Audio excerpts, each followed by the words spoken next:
So apparently Cicero went berserk and tried to kill everyone in the Dark Brotherhood sanctuary, right? Well, mainly Astrid, I think, and perhaps the Argonian guy. He kind of stepped in the way because he's loyal to what he believes is the Dark Brotherhood or whatever.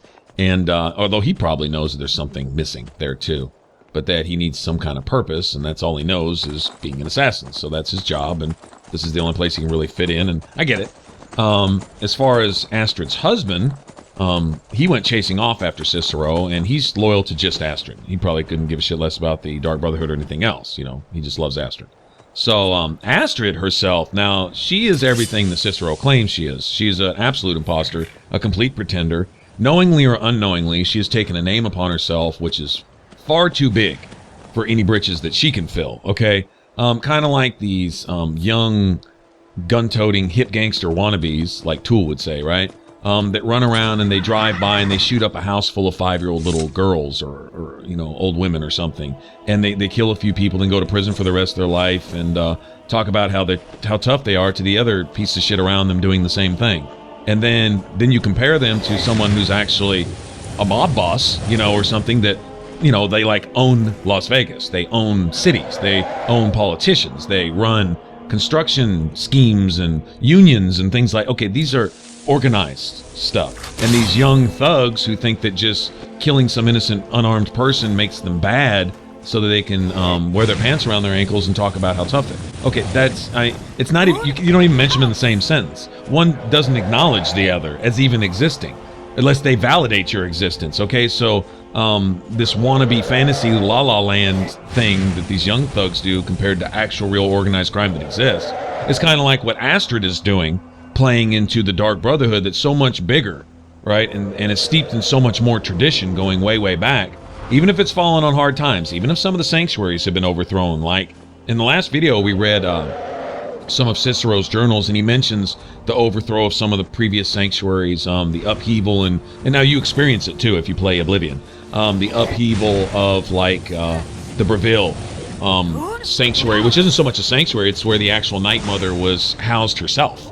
Where her coffin was kept and so on and so forth. And so Cicero being the only one left loyal, at least that we know of, and being an assassin in his own right before he gets promoted to be the keeper, and his duty is to keep the Night Mother's coffin and body safe, he's been doing that faithfully and loyally by himself. And, you know, the thing he wants most is to probably be the listener. He'll kind of admit that. When you become the listener in the game, Cicero's like, yeah, I wish I was, but he's actually legitimately happy for you that you got it and he didn't. Now you figure, years of service in solitude, keeping after a corpse, going literally completely insane, but still being loyal to the Dark Brotherhood, the 5 tenets, everything the Dark Brotherhood's about, the whole Sithis thing, the whole Night Mother thing, and even when you're not getting spoken to, still holding that faith. And then when it comes time for that faith to be rewarded by possibly becoming the listener or finally hearing the voice of this person whose corpse you've been taking care of for decades or whatever, and have transported across countries in the middle of war, right? Then somebody else gets it right under your nose, and you still have enough loyalty to the Dark Brotherhood to be happy for that person, and then honor them. Okay, that's a pretty strong statement of character there. Now I understand, Bethesda made this the most annoying, irritating individual that ever existed in the history of people ever. I get it. I mean, they made Cicero intentionally annoying to where you want to kill him. I mean, you know, it's like, let me get this dude out of my presence as soon as possible. I totally get that. Some of you guys might actually like and think he's funny. I find him, after about 5 seconds, pretty annoying. But I also acknowledge that as far as the Dark Brotherhood goes, he's the only person of substance left, really, until you're called as listener, and you probably don't know any more about being the listener than you do about Sithis or anything else having to do with the Dark Brotherhood. All you get, as far as the Dovahkiin coming into the Dark Brotherhood in Skyrim, is basically the name the Dark Brotherhood, a fancy set of armor, and some people running around killing people for money. And that's really not what it's about. I mean, that's part of it. That's what you do as a Dark Brotherhood assassin. But the whole serving Sithis and being loyal to Light Mother and understanding the tenets and being a part of all that, I mean, that's where it's at. It's, you know, it's something of a cult following type thing. You know, it's an exclusive group. It's an exclusive club. And you become part of that. And Astrid scoffs at all of it. But her last mistake was scoffing at the Night Mother openly. That finally pushed Cicero over the edge, because he's like, you know, he comes here knowing goddamn well this isn't the Dark Brotherhood. At least not the Dark Brotherhood that he's part of, right? This is some sham, imposters. And then she finally crosses the line when she disrespects the Night Mother herself openly. That was too much for the little jester to take, I think. He finally flipped his lid. Should have figured Astrid would send you. Ugh, what gave it away? Yeah, gotta admit that little jester's good with that butter knife. But don't worry, I gave as good as I got. In there, through the door. Some old sanctuary by the looks of it. I would have followed him, but I don't know the phrase. Alright, you convinced me. Doubt I'd be much good to you anyway. The little fop cut me pretty deep. But I slashed him good. Pretty sure I severed an artery. Don't know what you're gonna find in there. But you can probably just follow the blood.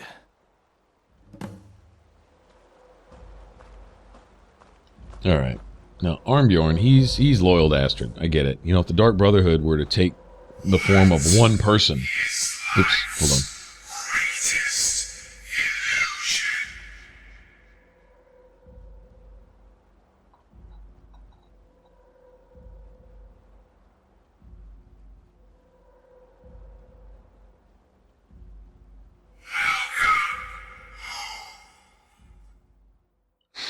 Funny options. A happy marriage. Anyway. Listener! Is that you? Oh, I knew you'd come. Send the best to defeat the best. Astrid knew her stupid wolf couldn't slay Cicero. Alright, so, he'll be mocking us and taunting us until we finally get to him. Now, here's his whole outfit. And no, you don't have to kill Cicero to get his outfit. You get a free copy of it right there on that table, so. Anyway, but yeah, Armbjorn, if the Dark Brotherhood were to actually take shape in the form of a person in front of him, and he had a choice between Astrid and the Dark Brotherhood itself personified, Sithis and everything else, he has no mind for the Dark Brotherhood. He's loyal to his wife as far as that goes. So whatever she says goes, and he is her lapdog. No pun intended, you know. And, you know, honestly, he's really kind of a dick to you, like, through the whole game. And he talks to you as if he doesn't think you'll just slap him right across his doggy lips and tell him to shut up, you know. Like he's really big and bad. And this jester, by himself, almost killed him. But, to be fair, Cicero was a pretty effective, pretty lethal assassin in his day. There's even note in his journal of him even killing the grand champion of the arena. Kind of drug him off into the woods by himself. Some people think that that's reference to the hero of Kvatch, the hero you would play in Oblivion, but I don't think in the timeline that matches up. I think they would be like many years apart. This is apparently something he did later that arena champions kind of came and went. But that also kind of assumes that if the hero of Kvatch didn't retire as the arena champion, that someone eventually took the hero's place. Which means, were you eventually defeated in the arena? Interesting that they put that in there. I don't know exactly what significance it has. But anyway, thought I'd kind of throw that out there. But yeah, he was an assassin in his own right, so it's not like he can't fight. He can. He may be annoying and seem prissy and dancing around and doing his little jig and seems like he's just off his hat, which he is. He's totally insane. He was like that before he ever even became the keeper. But, he can fight. Definitely. So we're going to go through a series of traps on these stupid Sanctuary Guardians here. No joke, man. These spirits here, they're, might as well have some Draugr Deathlords. Well, at least they're not shouting at us. I mean, I guess there is that. So we have a series of some traps, and then quite a few of these spirits are going to pop out at us. But we'll eventually get to them, and then we have a choice to make. I know a lot of people kill Cicero, but seriously, if he's just annoying, that's the only reason you're killing him. I get it, all right. But if you're looking at the lore of the game, all right, looking at from a role playing aspect, right? Like, you know, would you actually kill him and stuff? And but aside from him being annoying, like, is it what would you say, right or wrong? Well, whatever you want to do in your game is the right thing for you. I mean, I guess. I mean, it's a game about, you know, making your own choices and stuff. But as far as the lore goes, he is literally actually the last semblance of the Dark Brotherhood, at least that we have here in Skyrim. I can't speak for other places that we might attend in the future, you know, in later Elder Scrolls and stuff, elsewhere, Hammerfell and stuff. Whatever Dark Brotherhood or versions of the Dark Brotherhood or stuff, you know, because you had the Morag Tong or whatever, another assassin group that apparently hated the Dark Brotherhood. They were like at odds against each other, and so I don't know all the lore behind that, but that's another group in another place, you know, that you don't see here. I think they were pretty much confined to their home, their base of operations there. Dark Brotherhood is pretty much widespread, definitely kind of just a general assassins guild, just like a thieves guild type of thing. Whatever ones we might meet in the future, we may find future speakers and listeners, and whatever drama unfolds with them. You know, seems like every time you get to a Dark Brotherhood sanctuary, there's drama. There's something going on. Here, the drama isn't spies and traitors like it was in Oblivion. Here, it's this imposter. And the fact that there really is... Actually, you know, I can honestly say there is no Dark Brotherhood in Skyrim until you come in to establish it. Until you become the listener, there is no Dark Brotherhood here. You have this imposter running around calling herself the Dark Brotherhood, wearing the armor, playing this role like playing in house, you know, put on a little makeup and pretend to be a movie star. But it's not. It's not in any way, shape, or form. The tenants aren't even observed. So it really isn't until you get here, which is kind of cool, actually. If you think about it, you kind of establish the Dark Brotherhood in Skyrim. I mean, it was obviously here before you because you have several sanctuaries. Still alive. Respect his responsibilities, of course, but could you at least slow down a bit? Not what I used to be. Cicero's really not a coward, man. He's not a punk. He's annoying, but he's not a punk, and he's actually really loyal, man. I just can't state that enough. He, you know, if you say, "Hey, I'm part of the Dark Brotherhood, but I killed Cicero," that to be honest, it's kind of a contradiction. I mean, if you think about it, it's, you know, if you, I'm not saying, you know, well, I did do that, but I wasn't thinking. Well, okay, you just step out and look at it from outside the box and really look at the whole picture, and I think you'll see that really he is the Dark Brotherhood personified up until this point. Maybe not his lunacy, maybe not his annoying voice and his little dancing and his just being intentionally irritating, but as far as his following of the tenants and loyalty to the Night Mother, and you know, truly that his actions are being driven by staying loyal to the tenants that are the actual Dark Brotherhood. In other words, that's what makes him do what he does, regardless of, well, I'm not going to say it makes him do annoying little jigs and wear a jester's uniform, but I am saying that what drove him to attack Astrid and finally being fed up and tired with that. And, you know, to be fair, there was no a listener or speaker around to tell Cicero what to or not do with Astrid. That's something he took upon himself, and apparently he's paid for it. So as far as that goes, like, Sithis isn't going to come out and protect anybody. I guess he's cool if everyone dies type of thing. So you can't expect any cover from that, but he's loyal enough to the Dark Brotherhood not to expect it. He's cool with that, you know, whatever. But he got indignant enough with what Astrid apparently said, being less than flattering to the Night Mother, openly, right? Probably intentionally being overheard with her arrogance and her insecurity that her turf is being threatened, right? I mean, that's really what this is all about. She's been playing house, and now the real mob shows up, and she's like, oh shit, you know, I'm going to be exposed as just being just a little girl with issues who likes to kill people, you know. She may have actually been a decent assassin for the Dark Brotherhood at some point if she could learn that she's not running anything, and that even if she was running something, she's still not, because if you're in the Brotherhood, your duty is to go out and kill until you're killed, type of thing, you know, that, and in the name of Sithis, and doing what the Night Mother tells you, and if you fail, that's on you. That's your own weakness. And so, I mean, it's harsh, but like I say, it's a title she never earned. She really doesn't even know what it is. Truth be told, she's not only no part of it, she wouldn't recognize it if she did see it. And when she does feel a little threatened here, what does she do? She wants to have the Jester killed. She wants to have the Night Mother's coffin thrown out in the cold, you know, get it out of my house. It's making it smell bad or something. And just totally disrespecting the whole thing. So, anyway, enough on that.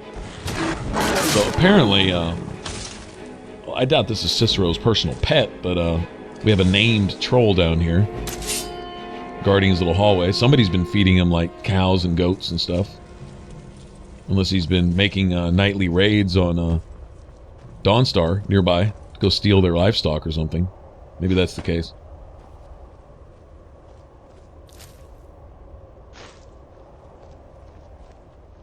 In a way, I think this place is just as cool as the Falkreath Sanctuary. Although the one in Falkreath is a little bit smaller, a little easier to navigate. Although I think all this actually stays open when this becomes our sanctuary. Our home. Yeah, I think we get access to all this stuff. It's just bigger. If you want to get to it, like, I think your quarters here, what eventually becomes, you know, a place where you can sleep, it's a ways from the entrance. Like, you have to actually navigate through the place to get to it, and maybe a little bit annoying. I'm more for simple. If I want to go take a nap to get the well-rested bonus or something like that, or just get some sleep or pass time, or put up my stuff in a chest or something. I don't want to have to navigate a bunch of hallways and go through several loading screens, and you know, that kind of gets a little tedious after a while.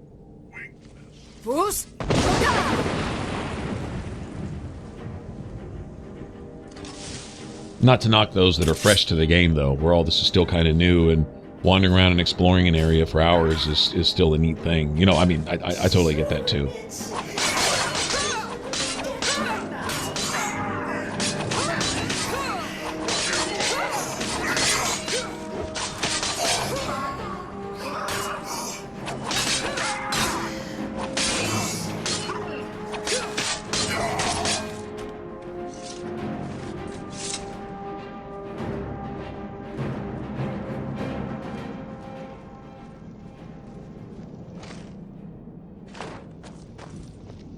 I actually really like this this closing, I guess you could say, scene with Cicero here coming up too. It says quite a bit about his character. Sure, he may beg for his life, but he's not a coward. He's not afraid. I don't know. I kind of respect the little dude. He's annoying. I don't like him. I don't hang around with him. It's just he's annoying, but I respect him. You can respect somebody and not like him, I guess. Well, no, I can't say I don't even like him. I can't even say that. In some ways, I am kind of fond of the guy, even though he's completely insane, totally back. Kind of the same way you might respect Sheogorath with his annoying penchant for tarts and cheeses. He's just dude's a lunatic, you know. But he knows it, you know, and he's proud of that. You want some cheese? So same type of way, I guess. So I can't see liking Sheogorath in some way and not liking Cicero at least a little bit, regardless of how annoying it is. Doesn't matter. Doesn't matter. And he's still pretty cool in my book.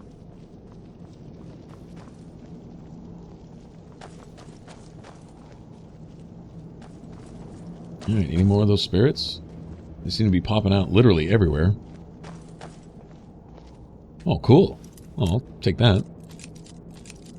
See if we can't get this unlocked in anything under 50 lockpicks. Each one I break, though, actually gives me a little XP, so I'm cool with that. In fact, if it weren't for the video, I might just sit here and break 40 or 50 of them on purpose. Just go find a spot where I know it won't unlock, and just because the master ones will pop your lockpicks the fastest, especially if you haven't dropped any points whatsoever into lockpicking, which I never have. Not once have I ever dropped a single point in any of that. I feel for Bethesda. That has got to be a challenge, making some of these things relevant in the game. Fallout's the same kind of way, like charisma. And, perception, actually. New Vegas did a good job making that relevant. I think really what it boils down to is having some type of impact on combat overall, spread across all of your attributes or your perks or your buffs or your stats or whatever, right? Something that affects combat, and I think then players will touch on all of those things. But it kind of boils down to, when everything's trying to kill you, that which doesn't help you fight better is really kind of comes in second to that which does. So if I can put points in, say, endurance, which keeps me alive, Or like in New Vegas, perception, which increases my accuracy, or agility, which increases my reload speed or something. If I can put points into that, I'm going to put points into that instead of into charisma, which helps me pass a speech check randomly, which I might be able to pass anyway if I use the right combination of meds. You know what I mean? So, like, it really becomes kind of irrelevant. And for the experienced player, once you play through the game a couple times, Feel slightly bad about these stupid lizards on my way. But please, tell me that hulking sheepdog is bled to death. Oh. he said, I don't feel bad about the lizard because the lizard got in my way. We come to the end of our play. The grand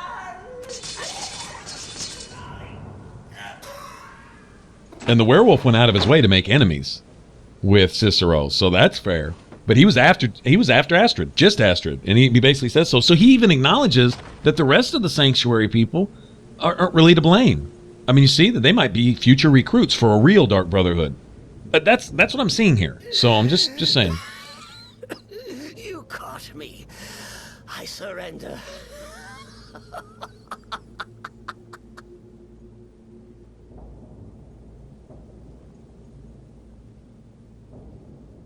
Oh, you prefer to listen, eh?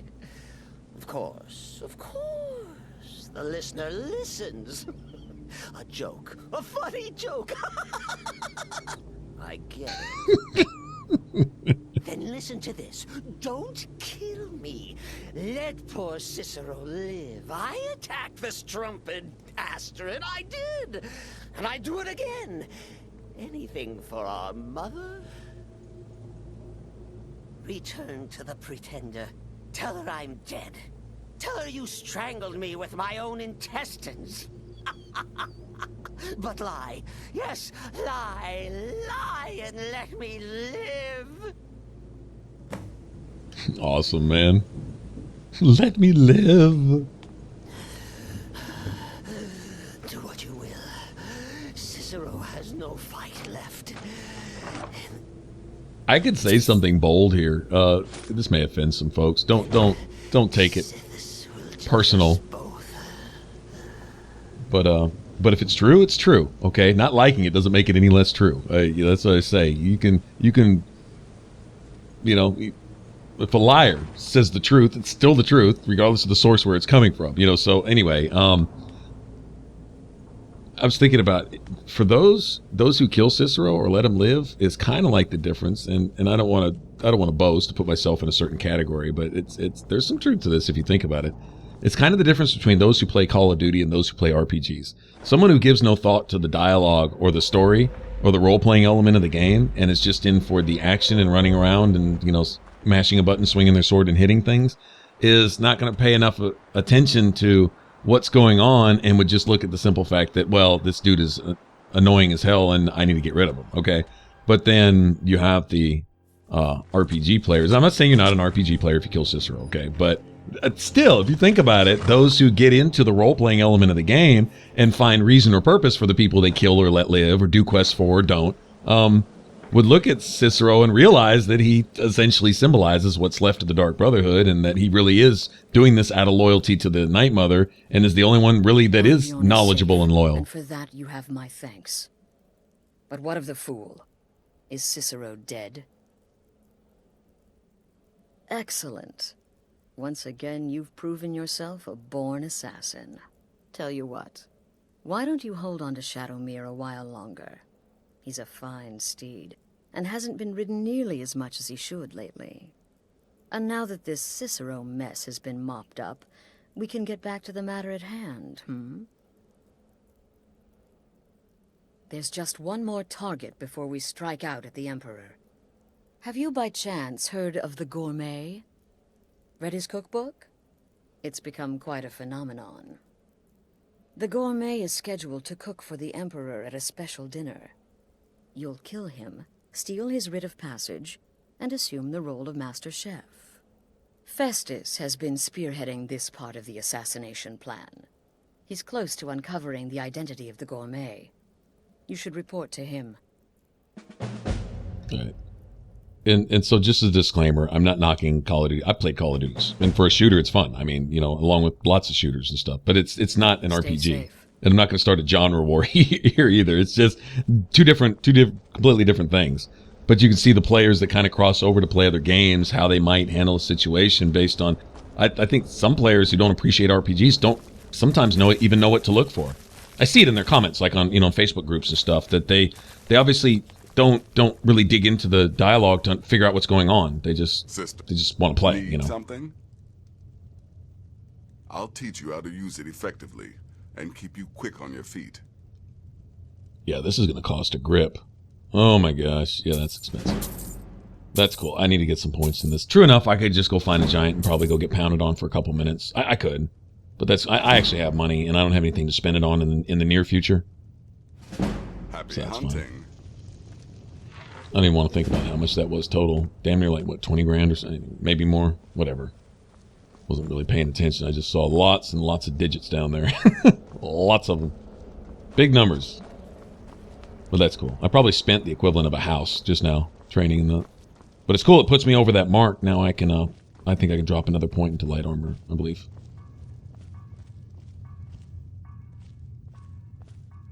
And that'll help a little bit.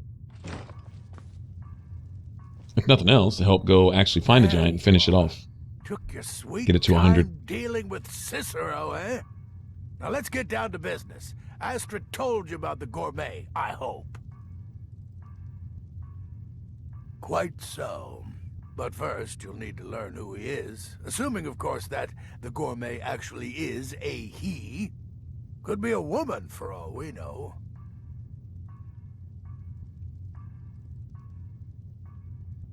Oh, indeed I do. Indeed I do. In my, investigations, I came upon this. It's a copy of the Gourmet's cookbook. Oh, but not just any copy. It's signed, you see. Seems to be a message from the Gourmet to one Anton Varan. I've tracked Varan to the keep in Markarth. It would seem he's the cook. I believe so. Therefore, you are to obtain that information from Varan, who the Gourmet really is and where he can be found. Oh, and when you're done with Varan, kill him. Loose ends and all that. Next, you'll have to... Are you still paying attention? Huh. As I was saying, you'll need to kill the Gourmet, of course. But what's more, you'll need to get his writ of passage, so you can take his place. Oh, and if you can, hide his body. The longer it takes for anyone else to determine his real identity, the better. Now off with you.